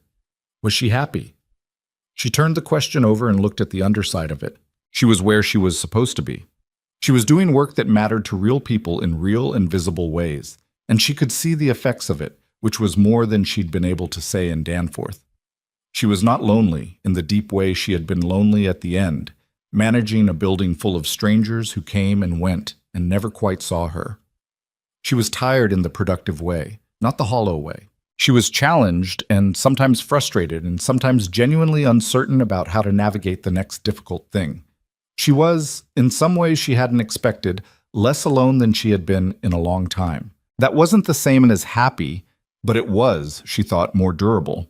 She found a piece of paper and a pen and she wrote back to her sister, "Tell Mother I'm all right. I'm working hard and the work matters. There are 6 boys and a man who needed someone to stay, and I'm staying. I don't know if that's happiness, but I think it might be something better. I'll write more when the cold breaks." She addressed it and set it out for Thomas and finished her cold coffee and stood up. Sam appeared in the kitchen doorway with mud on both knees and the expression of someone who had been doing something inadvisable and was now calculating how visible the evidence was. He looked at Marion. She looked at him. She looked at the knees. "What happened?" she said. Not a question, because with Sam it was rarely useful to frame it as one. "I found a good mud," he said, which was not an explanation, but was, she had come to understand, Sam's particular way of communicating that he considered the cost worth it. She put the letter in her pocket, went to the shelf for the cloth, and crouched down in front of him. He held still while she cleaned his knees with the focused patience of someone who had accepted this as a recurring feature of his existence, which, she reflected, it was. "Is it still good mud?" she asked. He considered. "Yes," he said. "Very good. Then don't go back in it today." "Okay," he said, in the tone of someone who was not promising anything. She stood. She folded the cloth. She put it back. And Sam stood in the kitchen doorway with his cleaned knees and watched her move around the kitchen the way he always watched her, gravitational and trusting and entirely unself-conscious about it, the way small children watched people they had decided belonged to them. She had not asked for this. She had not known, when she stepped off that stagecoach into the dust of Ash Hollow, that a 4-year-old boy with no memory of his mother would become the clearest measure of whether she was doing something right. That every time he pressed against her knee or called her name or showed her a good mud, it would register somewhere in her as something she did not have words for but knew the feel of. She started on the midday meal. Sam climbed onto his stool in the corner and kept her company, talking about the mud, and then about something Henry had shown him with a rope, and then about something Jonah had said that morning that had apparently been very funny, though the retelling lost the shape of it somewhere. She listened and responded and kept her hands moving, and outside the kitchen window the ranch went on doing what it did. The horses, the cold, the flat pale sky, the fence lines stretching away toward the hills. The iron key stayed on the chest of drawers. She stopped seeing it as a key after a while and started seeing it as simply a thing that was there, part of the surface of the room, part of the texture of the place she was living. The way certain things became part of a room's character once they'd been in it long enough. The curtains in Clara's room were open every morning now. The view from the window had become her first sight of the day. The barn, the corral, the juniper, the east fence with its new posts. She had learned all the things you learned about a place over time, which floorboard to step over in the hallway to avoid waking Sam, how far to bank the kitchen fire at night to have it catch fast in the morning, which of the horses was easiest and which required patience, how to read the sky in the early morning to know what the afternoon's weather was going to do. The ranch was still in debt. The fence still needed work in the south section. Eli still had bad mornings and better afternoons, and the occasional evening where he'd say something sharp and then look immediately sorry for it without knowing how to apologize cleanly. Thomas still worked too hard and refused help until he'd exhausted himself. Gideon was still a man who kept the interior of himself carefully maintained and accessible only at specific angles and in specific light. None of that had been fixed. She had not come to fix it. She had come because something needed doing, and what needed doing was not a repair, but a presence. Someone staying. Someone whose first question in the morning was not whether it was worth the effort, but what needed doing next. Someone who kept the fruit bowl stocked and the fire going, and who sat with a 9-year-old on a porch step and said, without equivocation, that being called a spare part was someone else's stupidity and not a fact worth organizing your life around. Small things, repeated, without drama. That was what the Mercer Ranch had needed, and that was what she had given it, and that was what she would continue to give it, not because she was selfless or saintly or free from doubt.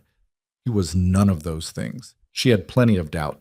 She had nights where she lay in Clara's room and wondered if she'd underestimated what she'd walked into, but because she had walked through the door and the key was on the chest of drawers, and she was not a person who walked back out of things she'd decided to be inside of. She stood at the kitchen window on a late March morning, the cold still holding but something in it slightly softer than it had been, the specific quality of almost spring, not arrived yet but credible. And she looked at the ranch, the boys working, the horses, the fence, the barn, the juniper, the hills behind everything, pale and indifferent and unchanged. Gideon came around the corner of the barn leading a horse, and she watched him for a moment without his knowing. He moved the way he always moved, deliberate, unhurried, carrying the weight of what he was responsible for in his body, the way men who had been at it long enough did. He said something to the horse, which she couldn't hear through the glass.